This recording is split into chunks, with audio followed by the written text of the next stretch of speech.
Hello, hi there. How is it going? We come back to this video in my channel. In this video, we are going to discussion about theme. Yeah, it is only theme is one of element of fictions. The subject of this video is literature. Ya. Selamat datang kembali pada channel video ini. Untuk my lovely student, uh, tetap semangat untuk nonton video ini ya. Pada video ini kita akan fokus mendiskusikan tentang tema. Sebelum kita melihat apa itu tema, kita wajib tahu dulu bahwa di dalam karya sastra itu ada author, baik itu penulis atau yang menulis cerita short story, poetry maupun drama. Lalu ada story, cerita. Lalu ada reader. Reader ini adalah kita sendiri sebagai pembaca ataupun penonton. Berarti dalam karya sastra itu ada author, ada story, ada reader. Jadi pada topik kita tentang tema ini, itu kita melihat tema itu berdasarkan sudut pandang kita sebagai reader terhadap story yang diciptakan oleh si author. Berarti pada dasarnya author tidak pernah berfokus bahwa saya akan membuat tema film saya atau cerita saya tentang perempuan atau tentang kekerasan. Tidak ya. Tapi kita sebagai reader akan melihat apa sih tema dari sebuah story itu berdasarkan teori-teori yang kita pakai. Berarti kalau misalnya kita menggunakan teori A, tentu story itu akan mengarah ke topik teori A. Oke, paham mahasiswa semuanya? Jadi, author itu tidak pernah atau mungkin ya sebagian besar mungkin 80% atau 60% mereka tidak pernah berfokus untuk saya akan membuat cerita tentang ini, tidak. Berarti wajib diingat tema ini berasal dari si reader. Baik, selanjutnya kita tentu mau bertanya-tanya apa itu tema ya. Tema merupakan salah satu elemen dari fiksi ya. Jadi tema itu sebenarnya kalau kita lihat secara general itu tentang describe the main idea, menjelaskan tentang main idea dari sebuah cerita. Dan juga bisa dikatakan untuk menjelaskan apa sih pesan yang ada di dalam cerita tersebut. Jadi kalau secara khusus kita mengartikan bahwa tema itu adalah sebuah ide yang di mana kita belajar tentang kehidupan ini secara general dalam sebuah cerita. Pada awal video Ibu mengatakan bahwa literature is the mirror of phenomena in our life ya. Jadi literature itu adalah sebuah cermin atau fenomena yang terjadi dalam kehidupan cerita kita. Tentu dia menggunakan imajinasi sehingga membuat sebuah cerita itu menarik.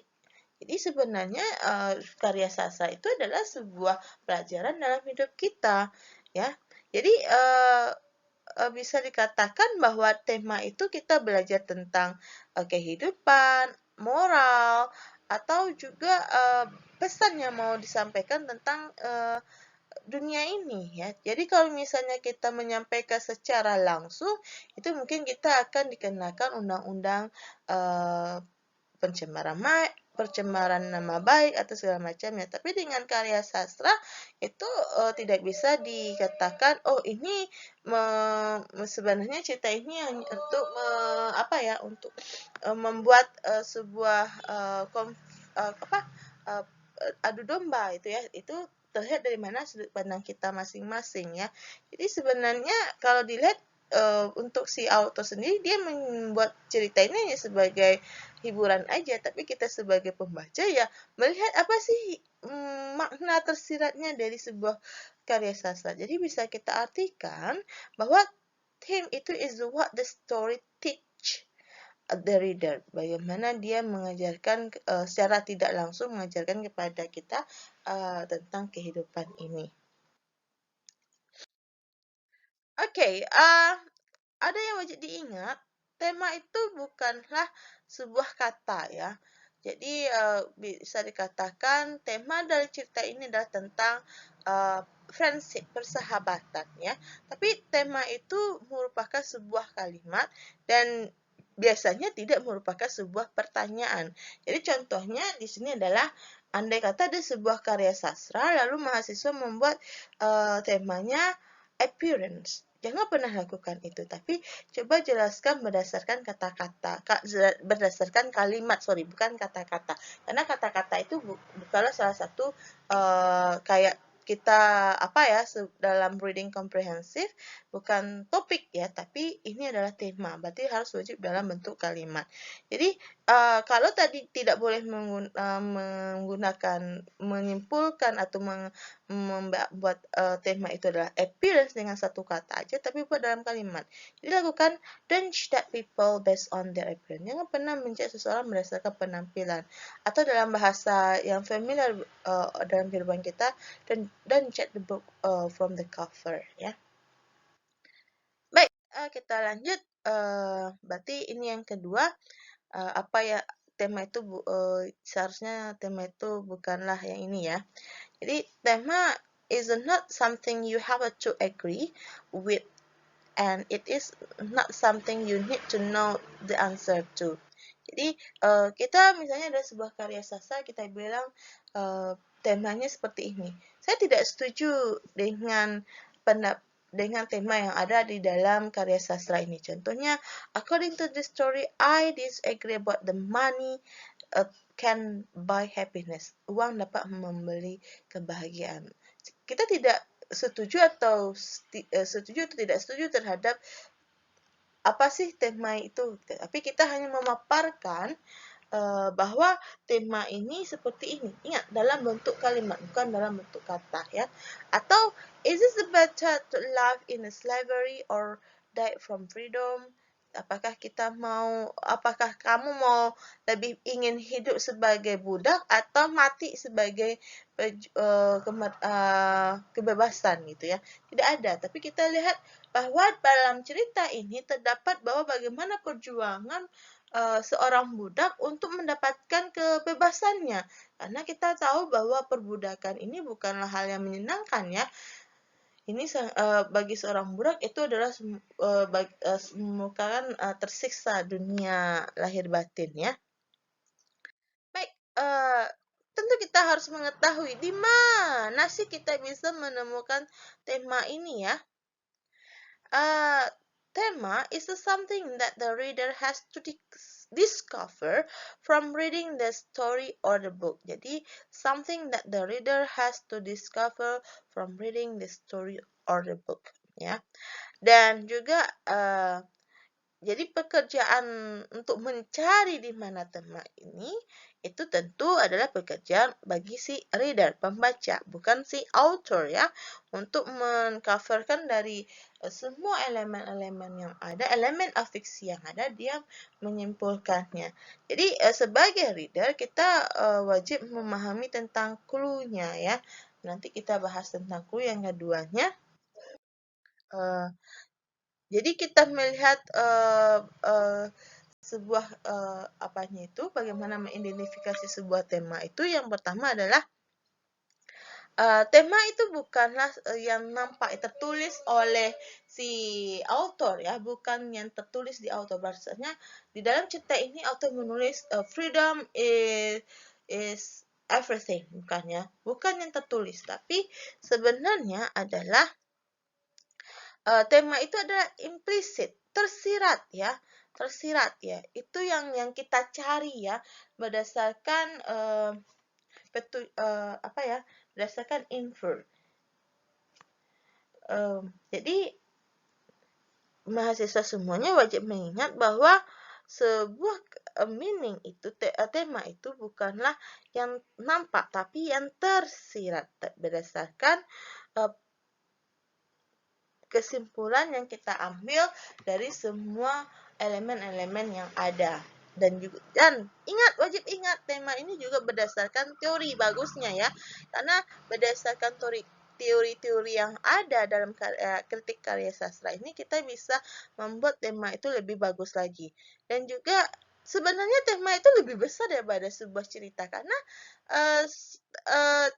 tema itu dibungkus dalam sebuah cerita yang begitu simple, sehingga kita sendiri tertarik untuk menonton dan membacanya, padahal sebenarnya ceritanya itu ada dalam kehidupan kita sehari-hari.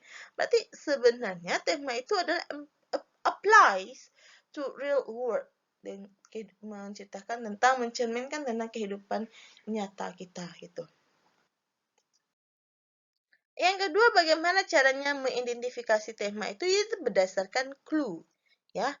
Clue ini yang dilihat oleh si reader, ya.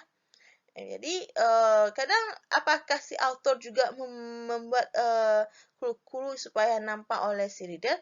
Sebagian besar iya, tapi yang untuk melihat clue secara jelimet ini adalah penglihatan dan analisis, interpretasi dan kritikan dari si reader. Jadi a key clue can finding in the character thoughts and action, ya.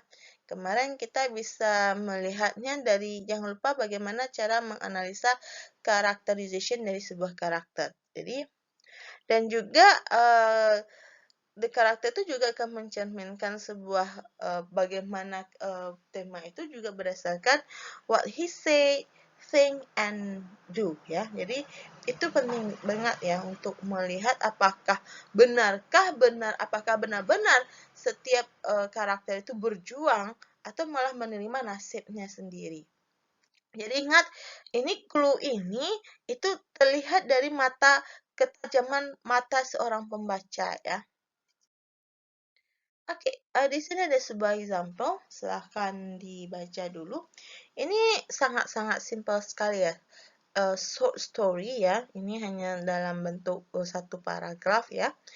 Ini silahkan dibaca dulu bagi mahasiswa sendiri. Dan kita di sini belajar tentang bagaimana ketajaman untuk mencari sebuah clue. Tapi ini hanya masih di atas belum mendalami ya. Oke, sudah? Oke, kita lihat clue-nya. Di sini kita bisa melihat topiknya di sini adalah butterfly. Terus ada kata free. Ingat ya, clue itu dalam bentuk petunjuk itu bisa dalam bentuk kata ya, bukan kalimat, tapi frase juga bisa. Ada kata free, ada engage, ada flow, ada right thing ya. Ini adalah clue-cluenya. Jadi bisa kita simpulkan clue-nya ada butterfly, ada free, ada engage, ada fly, flow, ada right thing ya. Berdasarkan clue-clue yang ada ini, bisa kita simpulkan apa sih temanya dalam cerita yang di atas tadi, story tadi. Bisa kita katakan bahwa butterfly ini kan termasuk ke dalam hewan liar ya. Jadi a wild creature should be free. Jadi hewan itu wajibnya bebas, bukan dikurung. Jadi banyak kita menganggap hewan itu harus dikurung, dipelihara. Sebenarnya sama seperti kita manusia ya, kita sangat butuh kebebasan ya. Kalau katakan aja kita sudah sangat bosan, apalagi pada masa pandemi ini sudah berbulan-bulan atau sampai 2 tahun pun kita di rumah aja itu terasa di penjara ya. Bersama juga dengan hewan, binatang-binatang yang liar itu ya. Mereka lebih suka hidup bebas daripada dikurung ya. Tapi kecuali hewannya sudah dipelihara. Baik. And yang ditunggu-tunggu oleh mahasiswa semuanya, oleh rakyat Indonesia adalah exercise, latihan ya. Tadi kita mahasiswa sudah mendapatkan sedikit ilmu tentang tema. Sekarang kita lakukan exercise. Ada 2 exercise, ya. Ini exercise pertama di mana mahasiswa mencari apa sih temanya, ya. Ingat ada direction di sini, ada 2 cerita. Baca betul. Nanti di mahasiswa wajib nanti dalam jawabannya, the theme should in this story is blah blah blah because blah blah blah. Ingat, tema wajib dalam bentuk kalimat, not the word, ya. Tidak dalam bentuk kata. Silakan dibaca soal nomor 1.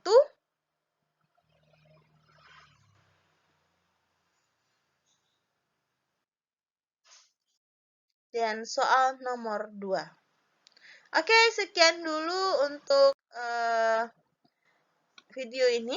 Kita ketemu lagi pada video berikutnya. Bagi mahasiswa yang belum sempat membaca short story-nya dengan seksama, silahkan putar kembali. Oke, thank you. Bye-bye.